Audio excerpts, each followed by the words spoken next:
Bem-vindo à disciplina de Metodologia Científica. O tema desta aula é a conclusão, considerações finais e o resumo.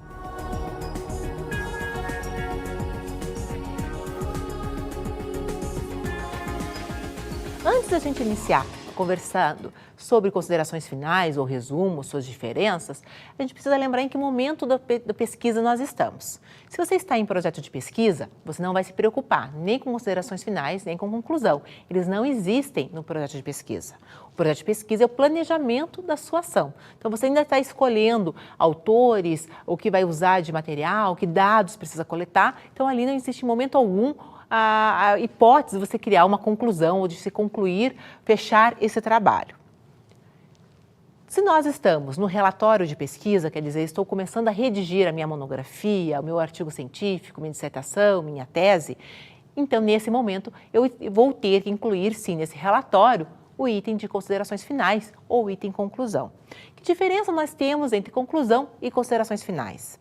Então, a diferença que existe é que conclusão vai ser quando a gente vai ter uma pesquisa de mestrado, de doutorado, e esta pesquisa for de tal magnitude que qualquer pesquisador, em qualquer lugar, usando os mesmos critérios, os mesmos procedimentos, experimentos, vai chegar à mesma resposta, ou seja, a mesma conclusão que você apresentou. Então, é um assunto que não tem uma outra possibilidade de entendimento. Já considerações finais vai ser utilizado em pesquisas bibliográficas, na graduação, em artigos científicos, em que outro pesquisador, mesmo que o consulte os mesmos autores, utilize os mesmos dados, faça uma pesquisa de campo, ele vai ter outras opiniões, outros objetivos, outras considerações finais. É uma questão de como você entende aquele material, qual a interpretação que você faz em relação àquelas teorias. Então, ele não conclui o assunto, ele não fecha o assunto.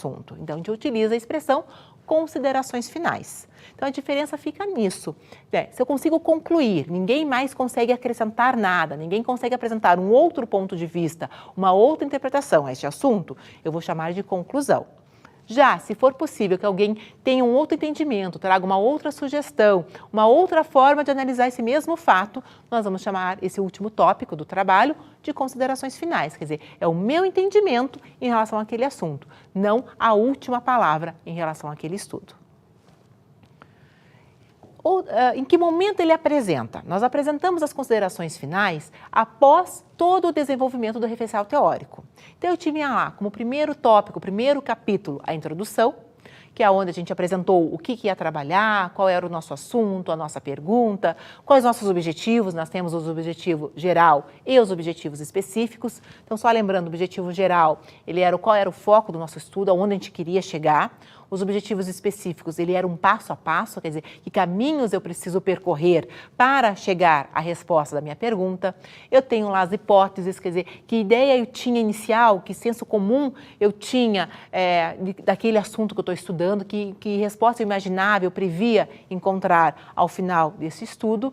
Tem a metodologia, quer dizer, que métodos científicos eu utilizei, que dados foram utilizados para compor a resposta desse meu estudo. E daí vieram os próprios autores, quer dizer, eu fiz uma revisão bibliográfica, fiz uma pesquisa bibliográfica e ali eu tive acesso ao que os autores trazem, sejam eles autores mais antigos, autores de obras mais clássicas, que vão trazer uma concepção daquele assunto no decorrer do tempo, e de autores mais atuais, que são os periódicos, o material da CAPES, que nós vamos utilizar como referência de material mais atual possível em relação àquele assunto que nós estamos estudando. Após ter feito tudo isso, se eu tiver uma pesquisa de campo, eu vou ter um capítulo para analisar e discutir esses dados obtidos na pesquisa de campo e após isso, então, eu apresento o tópico, o capítulo de considerações finais. Então, ele é o último elemento textual do meu trabalho. O primeiro é a introdução, os seguintes a gente vai chamar de desenvolvimento teórico, de fundamentação teórica, e eu posso ter quantos capítulos eu precisar, então eu posso ter 3, 4, 5, depende de como eu vou organizar esse conteúdo que eu precisei estudar, entender para elaborar uma resposta, e o último capítulo, então, ele se chama Considerações Finais. Eu convido vocês a assistirem esse trecho de vídeo do Prêmio Jovem Cientista de abril de 2013. Entenda que nesse momento esse aluno ele explica que ele teve uma conclusão em relação à pesquisa que ele desenvolveu. Acompanhem comigo. No meu trabalho, A gente buscou uma base de dados sobre atletas e dentro dessa base de dados nós tínhamos fatores da vida e fatores físicos de um atleta e esses fatores relacionados a lesões, né? E a gente tentou descobrir as relações entre esses fatores através de uma técnica de inteligência computacional, que é a programação genética. E nesse sentido, a conclusão do trabalho especialmente foi muito importante porque, como era uma coisa que não tinha sido feita antes, analisar esses dados com base em uma técnica de inteligência computacional, todos os anteriores fizeram isso estatisticamente, era importante a gente apresentar não só nossas conclusões, mas apresentar ao lado conclusões que a gente obteve a partir da técnica, mas que conversavam perfeitamente com conclusões anteriores, né? Então a gente podia colocar ali relações que a gente obteve e que não eram tão abordadas dentro da literatura, ao lado de relações que eram amplamente aceitas no mundo científico, né? E eu acho que a conclusão foi o momento mesmo de fazer isso, de mostrar o valor da técnica perante aquilo que já é conhecido, ao mesmo tempo em que a gente tenta convergir tudo que a gente falou num único ponto e deixando o trabalho aberto também para possíveis pesquisas futuras, né? Que eu acho que isso é muito importante porque é assim que a ciência caminha, né? A partir de uma pesquisa você começa outra e tudo tem sempre que ficar aberto.